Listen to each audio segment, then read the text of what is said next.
To all my moms moving on, I have something amazing for you. If you're ready to move on from your engagement ring, the experts at Worthy can help you turn it into cash, fast and risk-free. Worthy does all the work, and their competitive auctions get you the best deal possible. Over 45,000 people have already moved on with Worthy. Are you ready to move on too? Visit worthy.com/moms to get an extra $100 when your jewelry sells for over $1,500. That's worthy.com/moms for a special bonus offer just for the Moms Moving On community. Money is a tool, and the sooner we recognize it as simply that and put the emotions to the side, the sooner we can get a handle on it. Because with that tool, it gives us options, it gives us freedom, it gives us choices to be able to walk away from a spouse. I know firsthand, I have friends who did not leave toxic relationships because they didn't have their own money. And I hear that story all the time. And all the time, right? You're trapped. And the really dark reality is most domestic abuse is coupled with financial abuse.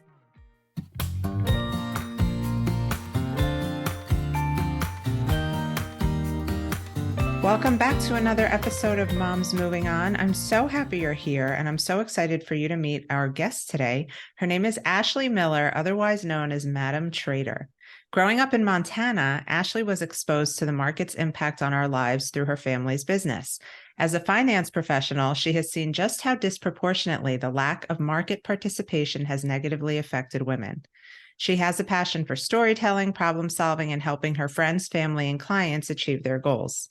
She brings the stories of expert women traders to a broad audience through the Madam Trader podcast and hopes more women will be inspired to take charge of their own financial future and create the lives they want to live.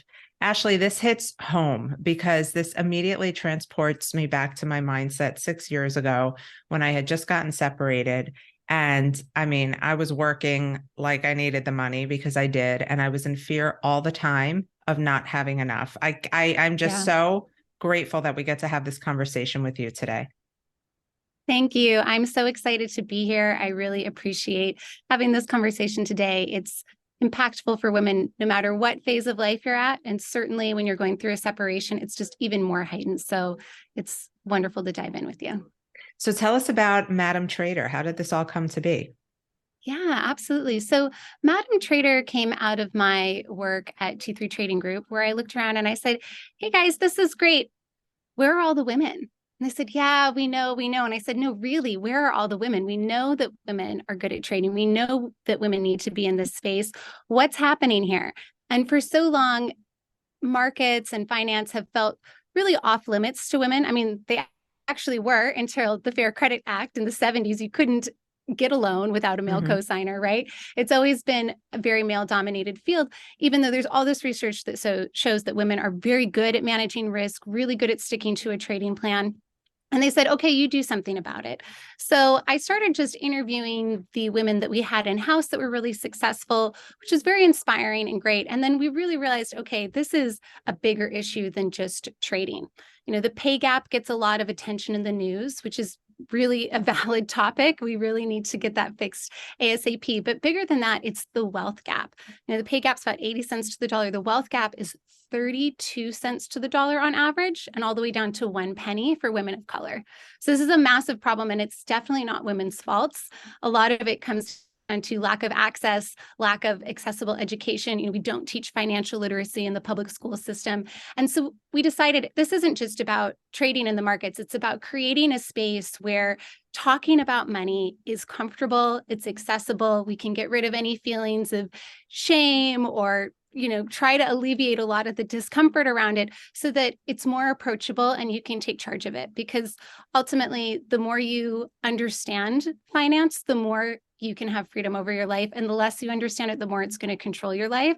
So just making that more available to women is our mission. That's a powerful statement in general. Like the less you know about anything, the more controlled you'll be by it. Wow, that's pretty deep. Well, I mean, I'll be honest. I was probably somebody who could really use your help when I first got separated. I, growing up, even through my 20s, had grand dreams of making it big one day and having wealth. And when I got separated, I realized I just wanted to get by and I just wanted enough financial freedom to go to bed at night without that like panic in my chest of if I lose a client or if I blow a tire, like how am I going to pay my Absolutely. rent this month? And I really was on a hamster wheel every month and never Mm, really got ahead of it. I know so many women listening are in that same place because they reach out to me and they say, you know, my husband sure. was the breadwinner. I didn't wind up with a lot. I don't know how I'm going to make ends meet. Hmm. Help. And so I think this is where you come in. Like where can we start to just at least tread water in terms of our finances after divorce? Yeah, absolutely. It's so important. And, as you're very familiar with, finances are one of the main causes that lead to divorce, right? And so getting a handle on it is so important. And everyone's situation is different. So I would say the first thing to do is to just be kind to yourself. Wherever you've been, whatever the situation was like with your ex, just taking a moment to accept it, let it go, and then take stock of where you are now. So, whether you had a prenup or not, whether you had shared finances or they were separate, all of these things will play into that. But once you have separated and you've decided, okay, I'm on my own now and worked out the details with custody of your kids and whatnot, it's really important to take a look at your assets and liabilities and what your cash flow looks like. So for many of us, our cash flow is I get paid, I spend it all every month, I wait for my next paycheck, right? It's very common in this country, even if you're a I high feel earner. attacked. Yeah. Uh-huh. Yeah. No, and please don't feel attacked. It's I hope you feel seen No, I do. because this is something that happens to the majority of folks. And so the reality is when you are in a stressful situation, if you lose that client, if you blow a tire, if you have a medical emergency, how are you going to cover it? And so often what we fall back on is credit cards because they're easily accessible. And then we get in that spiral of credit card debt, which has incredibly high interest and compounds daily, which is why it can get out of hand. So the first thing I recommend is taking stock of what you earn and what you spend each month. And that can be pretty sobering if you've never done it before. It's definitely a little intimidating to pull up your credit card or your bank statement and say, "Ooh, where is this going?" You Well, know? every single woman I work with, Ashley, everyone who gets divorced has to fill out a financial affidavit. Yeah, And women will come to me with, the attachment in their email, like, I can't do this. And I'm like, no, but you have right. to. You have to, and Exactly. you can't be shy. This is not a place to, hide Right. how much money you spend at the salon. You need to know it's so important. Right. You have to be honest with it and to do it without judgment, which is much easier said than done because there's so much judgment around money, right? Like how did we grow up with it? Did our parents fight about it? Were we told it's impolite to talk about? Did our ex or whomever judge us for getting our nails done? Women are held to this very high standard from, beauty and grooming metrics, but then we're told it's frivolous to spend money on our nails, which is a total joke, right? So you need to look at where this is going, be really honest with yourself about it. And then you have to identify a couple of things. What is your absolute base level of living expenses, right? And what of those are going to change now that you've gotten divorced? Probably, your cost of living is going to go up if you were sharing the cost of a mortgage or rent, that kind of thing. So really being honest about what do my fixed expenses look like? My rent, my food, my insurance, that kind of thing. And where can I shift those around? A really common one that I see that can be adjusted and give you a little more breathing room is vehicles. Vehicles Yes. are a very big expense. And as nice as it feels to have a fancy new car, an old car is going to get you the same place as the new car gets you. It's a good And so, point. just looking at those shifts and then to having a conversation with yourself about your values, right? Is having that breathing room going to give you a sense of relief where you can then focus on getting through this transition for yourself. And when you're in another place down the line, maybe it does make sense to have a new vehicle, but just really taking stock of those things and even the things that you're spending money on that maybe don't align with your values. A lot of times we will spend on things as a coping mechanism. And it's not necessarily self-care. Sometimes it is, but there's a lot of verbiage out there that can be really down-putting on women, which I hate. Like, oh, just don't buy lattes and then you'll be a millionaire. That math doesn't work out, right? If buying a latte Not for me. truly, no, it Yeah. doesn't work out for anybody. It doesn't work out for Warren Buffett either, right? If buying that latte brings you joy and gets you through your day and it's in your budget, great. If it doesn't, and it's just a convenience because you're stressed out, can you make coffee at home? Can that be one thing that you shift, right? And so it's looking at all of those things and then finding the gaps where you're like, I'm spending money on this, but I'm really not getting anything out of it. So that's really the first place to look at. And then, it's a double-sided equation. There's only so much you can bring your costs down. There's infinite possibilities for earning, especially when you're investing. So as an employee, right, there are limits within company budgets and in certain careers on what you can earn. And a lot of times, we're underpaid for a myriad of reasons. So reevaluating either in your current situation, is there room for more compensation here, or is it time to start that side hustle, go to another company where I will get a promotion, that kind of thing. How can you bringing in as much as possible and then not have that lifestyle creep, which we're all guilty of, right? It's so nice when you start seeing, oh gosh, there's more coming in each month. I'm going to treat myself to more things. And you can. It's just being intentional about it so that you don't end up in that same in and out paycheck to paycheck situation. Yeah, that's great advice.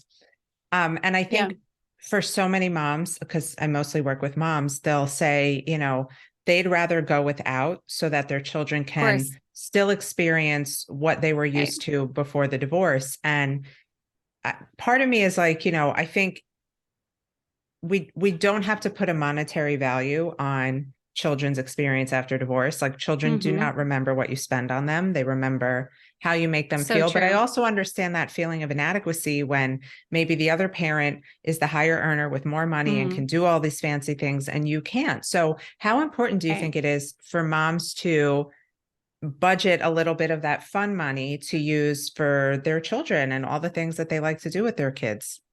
Yeah, absolutely. I think it's incredibly important. I think you nailed it. That's a huge value for moms. And most moms I know will say the same thing. They want their kids to have these wonderful experiences. And at the same time, you're right. Just being with your mom, and as someone who's lost my mom, I can tell you, I don't remember the things that they spent money on. I remember how she made me feel and the experiences with her. And that's really ultimately what every childhood is about, right? Are you there for your kid? Are you sharing these moments and experiences with them? So I think the fun things are important. And this also comes down to conversations with your ex, and hopefully, you've had an amicable separation where there can be some co-parenting here where it doesn't feel as lopsided and like one parent's the fun one and the other one, we just sit at the park or whatever. But definitely that's something to build into your budget. So the next step after you've gotten a hold of your cash flow, right?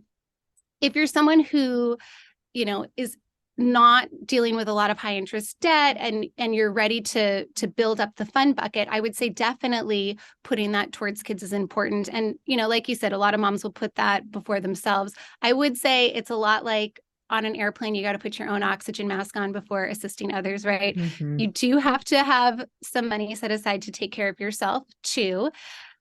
But it really is important to treat that with respect and not feel bad about spending money on yourself or your kids. I think we can get into these spirals where we question our choices around it and we feel judged by it. But really, at the end of the day, it's your money, it's your life, and it's your values. So what's important to you, right? And once you've gotten that cash flow figured out and you've, worked down the expenses, you've worked up the earning, then really you're going to find the sweet spot for yourself. A lot of times you'll hear the recommendation of 50, 30, 20, where people will say 50% of your income goes to expenses, 30% towards the fund set, 20% towards investing. At Madam Trader, we really encourage to shift that a little bit where your expenses get lower than 50% and your investing and your fund stuff is more equal, or even eventually the investing is higher than the fun stuff. And now that doesn't mean you've got like this sad life where you're not doing anything fun. It's just as you go along, being able to build more towards those long-term goals as you enjoy your life. So I would say definitely keep room in your budget for your kids. That can be a non-negotiable for sure. It doesn't mean that you're competing with your ex and that you're getting yourself into credit card debt or ignoring some of your other goals. It's finding that equilibrium and knowing where you're at now and setting up the building blocks to get to where you want to be in the future. Yeah, I think that's great advice. Also, that competition with the ex, I see that really hurts a lot of people financially, both men and women. It's like absolutely. Everyone's trying to outdo each other without realizing that this isn't necessarily what the kids need. So that's a really great point you bring up. So you talk a lot about investing, and I know that you are an expert in that. For women who are just starting out again on their own financially, investing sounds like a dirty word. Like I couldn't tell you how to go about doing that. That's why you're here. But how can somebody who has never invested, who doesn't understand the world of investments, where should they start in terms of investing? Like, what's the easiest Yeah. place to start? Absolutely. I think the first thing to do is to address what you just said, that investing feels dirty. So often we get these opinions about money of like, it's beneath us, it's very negative, we don't want to look greedy. And money is a tool. And the sooner we recognize it as simply that and put the emotions to the side, the sooner we can get a handle on it. Because Mm-hmm. with that tool, it gives us options, it gives us freedom, it gives us choices to be able to walk away from a spouse. I know firsthand, I have friends who did not leave toxic relationships because they didn't have their own money. And I hear that story all the time. And All the time. all the time, right? You're trapped. And the really dark reality is most domestic abuse is coupled with financial abuse, because if you don't have your own money, you can't leave. So it's one of these things where it's like, it really can be life and death. And even if you have the most amazing partner in the world, life happens. People can get sick, people can die, businesses can go under. There's just so many unknowns. So to not take care of yourself, it's not only a disservice to you, it's a disservice to your children, it's a disservice to your future. And it doesn't have to be this taboo, uncomfortable thing. So I would say even before you get to divorce, having money conversations is so important to really have a hold of your financial health, just like you do your physical, mental, emotional health. So, whether you're divorced or not, once you've gotten a hold of your budget, there's a couple of things to look at pre-investing. Do you have an emergency fund? This is so, so important, because if you lose a job, if you have that medical emergency, where is that money going to cover it from? And it should be in a liquid account. So that is, checking and savings are a great example of money that's easily available. Mm-hmm. You don't want your money just sitting in these non-interest bearing accounts because they're losing value to inflation. So you want to make sure you've got 3 to 6 months in a high yield savings account, which right now the interest rates are pretty good on those. They're close to 4%. So you're making something on your money and not just losing value to inflation. And then it's readily available if you've got an emergency. That's going to give you a lot of peace of mind before you start dipping your toe into investing and feeling like, well, I'm risking my money, I don't know what's going to happen with the stock market. Know that at least your bases are covered for an emergency. And then if you're somebody that does have debt, like most of us in America do, making sure you've got a plan for that too is also going to make you feel more comfortable with investing. So if you have high interest debt, anything above 7%, so this is going to be credit cards, sometimes it's student loans, you want to get a plan in place to pay that off, because it's, again, eating away every day. It's building up on interest if it's credit cards. You want to get that paid down. And then once you only have low interest debt, like a mortgage or maybe, a consolidated personal and something like that, those can be kind of standard payments as you start to invest. So it's really like taking care of your health from the ground up, right? We've got to make sure we're breathing well and drinking enough water and getting our sleep and all those things. And now we can start to exercise. So now that you've got the base elements in place and you feel like, okay, I've got a handle on my budget and my earning, my emergency fund is ready to go, I'm getting this debt paid off, then it's looking at the picture and saying, okay, where am I putting my money for my future? And the reason investing is so important, it's what we just talked about with the time value of money, right? Inflation, we're all really aware of in the current market environment, eats away the value of our money. And we have less buying power this year than we did a year ago. So the way you combat that is not just to earn more or to save, but you have to be investing, because when you invest, you earn interest.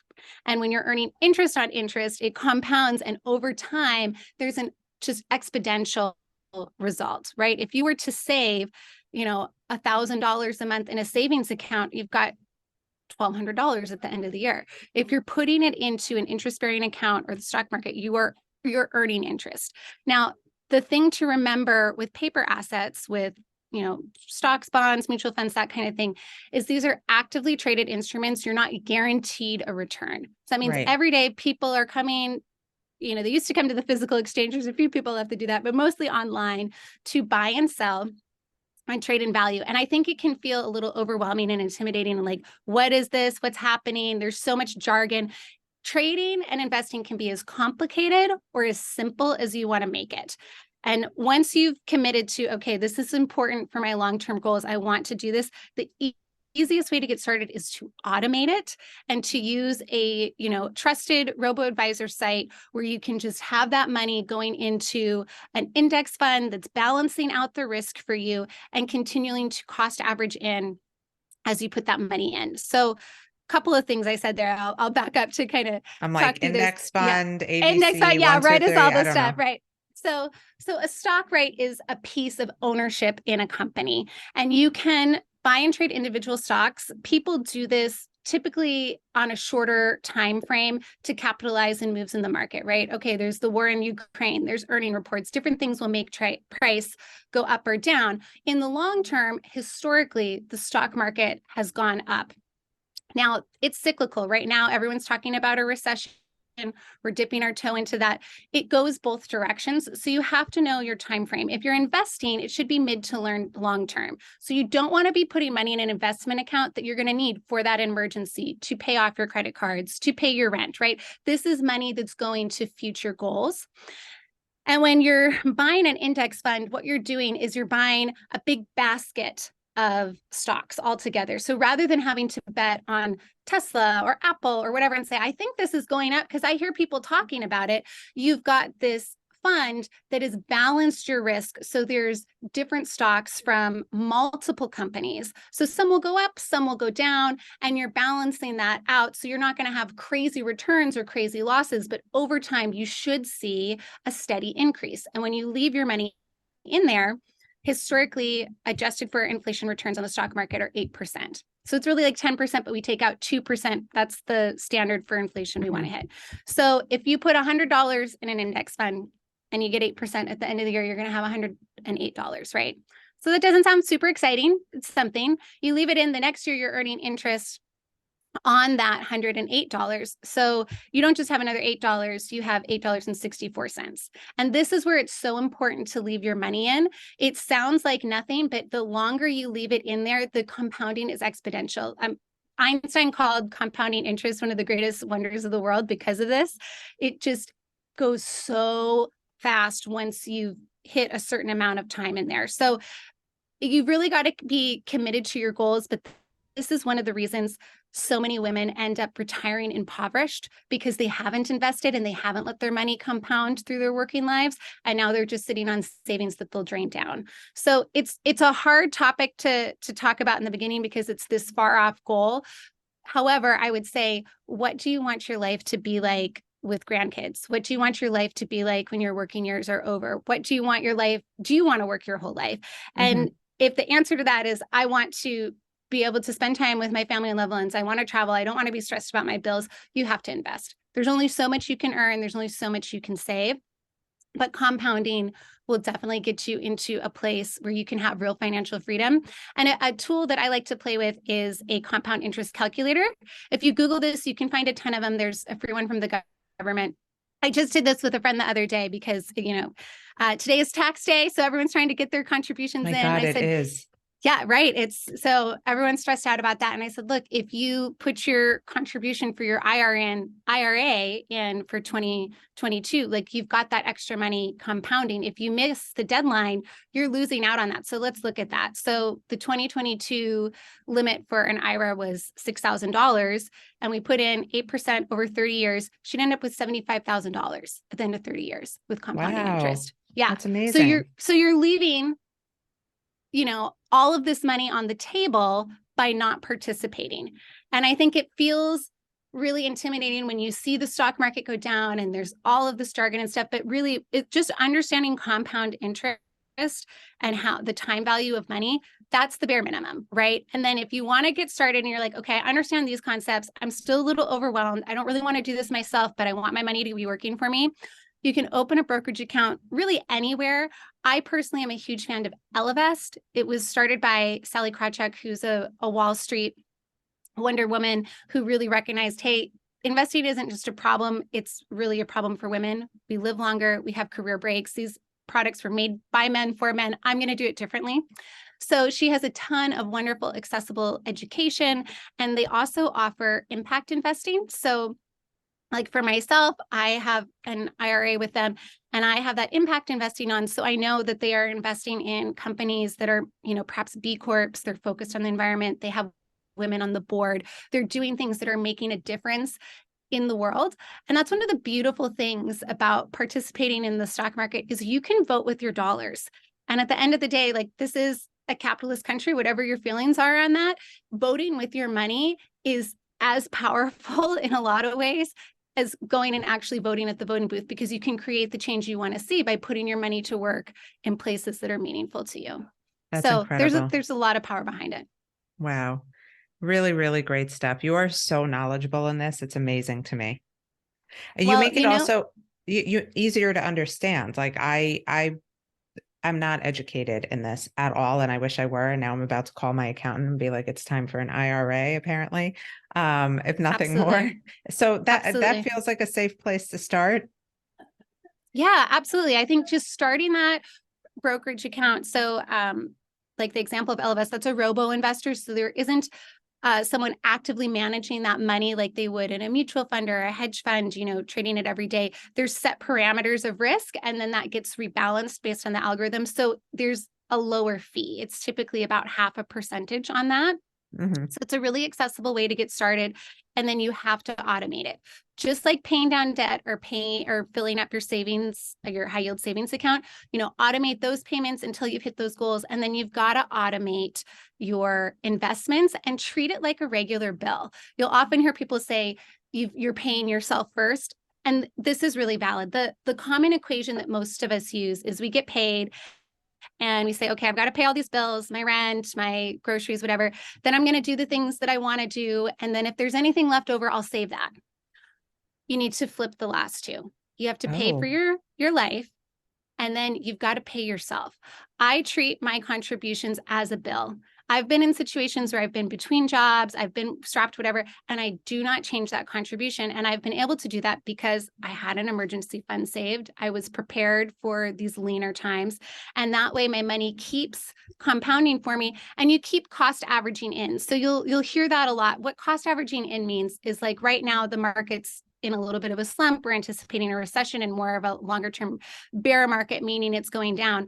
So that oftentimes makes people nervous. But what that means is you're buying all of these stocks on sale, right? They have a lower purchase price at the moment. They're not going to stay there forever. Some of them will go lower. We definitely haven't hit the bottom, but over time, historically, they're going to rebound. And again, that balancing of what you've bought will definitely rise up. So really, when people say they've won or lost in the stock market, I always say, well, where did you get in and where did you exit? Right? If you right, haven't sold that, then you haven't won or lost anything. Until you sell it, it's just like your home. You can say my home's worth whatever, but what did you sell your house for? Did you sell it? Then you really haven't made or lost anything until you sell it. right. So by buying in times that are low and buying in times that are high, I could buy a stock for $50 today and I could buy it for $100 in September. So then the average price I've paid for that is $75. So again, consistently, rather than trying to time the market, which most people are not very good at. Some really sophisticated active traders can do it on a short time frame, but you're building in over time, and then you're committing to yourself, right? You're saying, I'm paying myself every month because I know when I retire, I want my life to be a certain way. I don't want to be depending on Social Security that may or may not be there. I don't want to be depending on a spouse that may or may not be there, or my children who may or may not have the funds to take care of me, right? I'm going to prepare for this time in my life. And it's not just retirement, right? This can also be more midterm goals. Certainly, there's accounts that you can set up for a child's education. You can earmark different accounts for buying a home or starting a business, or, whatever your goals may be.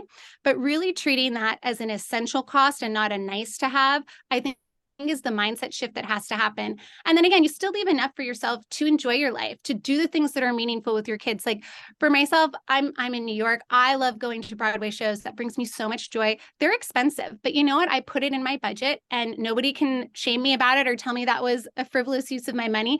That's what I want to spend my money on. I do. I'm still paying myself first. So it's not that I'm taking out of my investment accounts to go to those shows. It's that I've built it into the whole plan, and then I can feel guilt-free about it. And so whatever that thing is for you, identify what was really meaningful to you, and you have room for both. And over time, it's kind of like, I always draw the comparison to fitness. Everybody wants to be healthy. Everybody wants to be wealthy. It takes time and effort to build both. Truth. If you, right. And if you if you've never run in your life and you're like, I'm going to run a marathon, you don't walk out of the house and run a marathon. I mean, you probably won't finish and you'll probably hurt yourself and it won't, it's not going to go well. But if you say, I'm going to run to the end of the block, and then next week, I'm going to run to the next block, and you build up over time. It's the same with investing. A lot of times employers offer a contribution match in a 401k. So if you are someone who has that, at a minimum, you need to be putting in whatever that match amount is. It's typically around like 4%. So if you put 4% of your paycheck into a 401k, which is a retirement account, employer sponsors, versus we talked about an IRA, which is an individual retirement account. You can have both.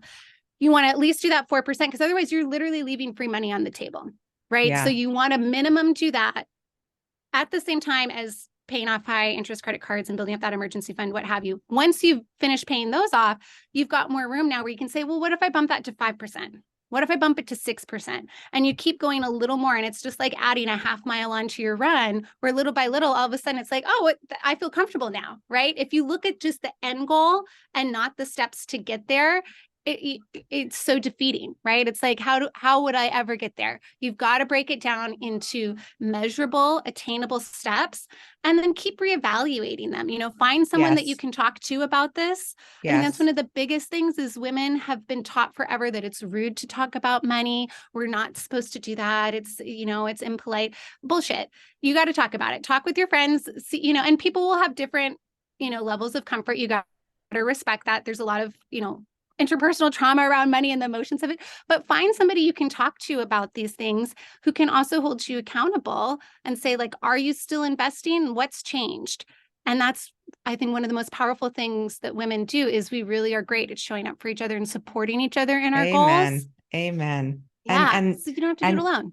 Right. Your passion for this is amazing. And I highly suggest anybody listening who has questions, please reach out to Ashley. This has been so insightful and so helpful and a little bit motivating for me personally. I'm not going to lie. Amazing. Thank you, Ashley. I think so many of your analogy about, personal wealth and fitness, so smart, but applies also to the moving on process as a whole, right? Yeah. Like, you're not just going to wake up moved on. You have to put the effort in, just like with everything else. I love it.